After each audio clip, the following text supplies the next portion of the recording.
Policia procedoi penalisht kreun e lëvizjes Shqipëria Bëhet Adriatik Lapaj pas protestës së ndërmarrë prej tij prej 2 ditësh para kryeministrisë. Sipas policisë, Lapaj dyshohet se ka bërë grumbullime dhe ka zaptuar hapësirën publike para godinës së kryeministrisë, duke penguar qarkullimin e lirë të lëvizjes. Procedimi penal ndaj Lapaj nisi pasi një ditë më parë mbështetës të tij vendosën disa çadra para kryeministrisë që u hoqën pas ndërhyrjes së policisë. Këta janë qeveria më komike në botë. Janë edhe hajdut, edhe komik. Do veten prokurori, pastaj nëse prokuroria gjykon që ka ndonjë vepër, do shkojmë në gjykat. Se kështu do i mbuloj vjedhjet që i ka bërë Shqipërisë ky me kallëzime për bllokim rrugësh ndaj meje.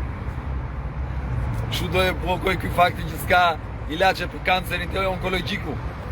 Me letra që shkruajnë këta Ballkau i lartë e poshtë për kallëzime penale, pse çaj kanë bërë kësaj republike? Qa vepre penale kam bërë unë? Dhe guxoj të flas. Pse si do këtë? Jemi të gjithë me mec. Gjithë që nuk flasim. Të heshtim. Edhe pse kemi mundësi të flasim. Duhet të themi ne që këtu vidhen parat dhe hekurin tunelin e Ogaras.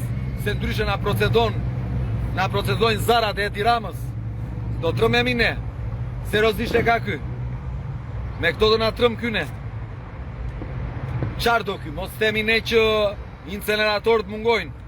Lapaj reagoi pas procedimit të policisë ndaj tij, duke u shprehur se nuk trembet dhe do e vijojë protestën gjatë.